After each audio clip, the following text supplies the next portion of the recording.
Deion Sanders chokes up after making a will as Shedeur's draft fall tied to health update.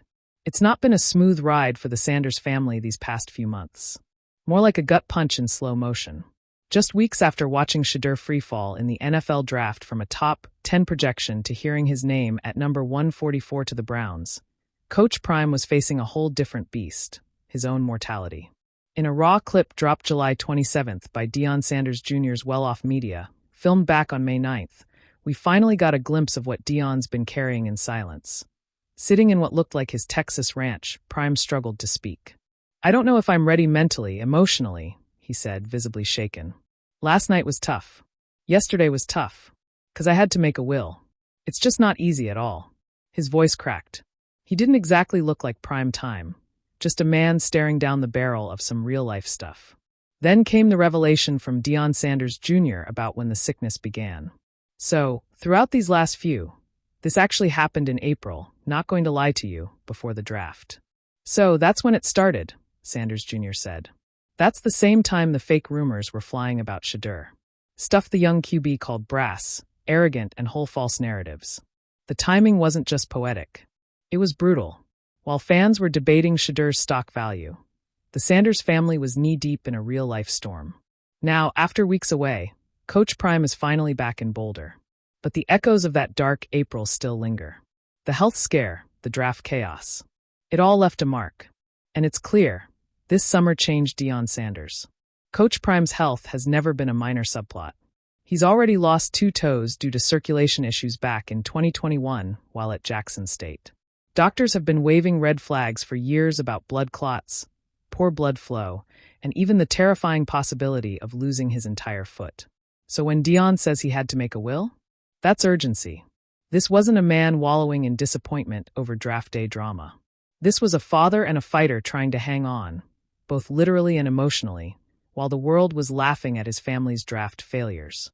Deion has remained mostly out of sight, hunkered down at his Texas ranch with his kids nearby. Deion Jr. has dropped breadcrumbs of footage, offering tiny windows into his father's state. Sometimes you'd catch a glimpse of his iconic energy peeking through. Other times, he looked like a man held together by faith and fatigue. His most chilling moment came in that May 9th clip, a moment so real, even fans who'd been critical fell silent. Because suddenly primetime looked human. Despite the ominous vibes, Sanders hasn't totally disappeared. He made a quick stop at Big 12 Media Days earlier this month, and even dropped in on the Buccaneers training camp to check in on Shiloh. But he's been blunt about his condition. "I ain't all the way recovered," he admitted in a July 20th video posted by Deion Jr., and yet, on July 9th, he sounded almost defiant. "I'm already back. I'm here today. I'm handling my responsibilities. So I look forward to it. I can't wait." Is Deion Sanders actually fit for Monday's conference? Coach Prime is finally stepping back into the spotlight this Monday, flanked by his medical team. According to Fox News and The Athletic, Colorado has labeled it a routine team and general update. But let's be real, nobody's buying that PR rap. Fans and insiders know this moment could be a lot more revealing. You don't put your head coach on the mic with doctors on standby just to talk about fall camp logistics. Not after a summer of hushed speculation, missing public appearances, and a will being drawn up. This push and pull between optimism and worry has fans split. One minute, he's talking about prosthetics with a laugh. "They gone find me a 2025 foot, and I'll still hit that dance." The next, he's choking back tears about making a will. It's a jarring contrast, but also classic Prime. He's always been both performer and preacher, dancing one second, dropping soul bars the next. But this time, even his swagger's limping a bit. And that makes Monday's press conference one of the most anticipated moments of the college football offseason. The presser goes live at 11 a.m. Mountain Time on July 28th, streamed on Colorado's YouTube, Facebook, and ESPN+. What happens when the cameras roll? Best guess, a mix of football talk, medical breakdowns, and heartfelt updates.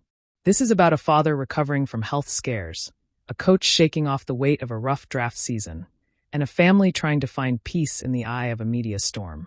Deion's comeback has never felt more human or more necessary. The New Orleans sun poured through the blinds of the modest lakeside office. Outside, Spanish moss swayed over calm waters. Inside, Deion Sanders, Coach Prime, Hall of Famer, father, sat across from an attorney with trembling hands. He was filling out his will.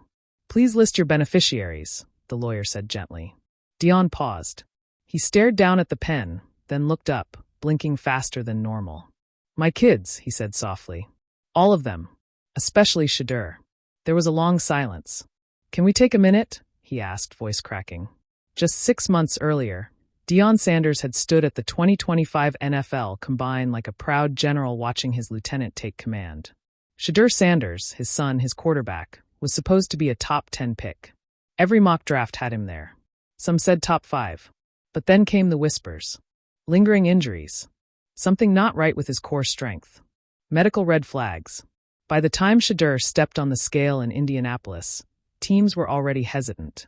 When he skipped certain drills citing tightness, the buzz turned to concern. Draft night arrived like a storm cloud. The Sanders family gathered in a rented suite in Detroit, cameras prepped, bow ties adjusted. Shedeur sat on the couch in a navy blue suit, scrolling through messages from friends and former teammates. Pick after pick came. Quarterbacks with lesser resumes, Julian Lewis, Kaidon Salter, were called.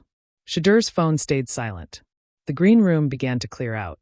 Cameras caught Deion whispering something in Shedeur's ear. He nodded. They both smiled, but the pain was visible. By the end of round 1, Shedeur Sanders was still on the board. In the days that followed, the news broke. Multiple NFL teams flagged Shedeur Sanders' medicals as concerning. A potential core muscle condition dating back to college may have long-term durability implications. The words hit Deion like punches.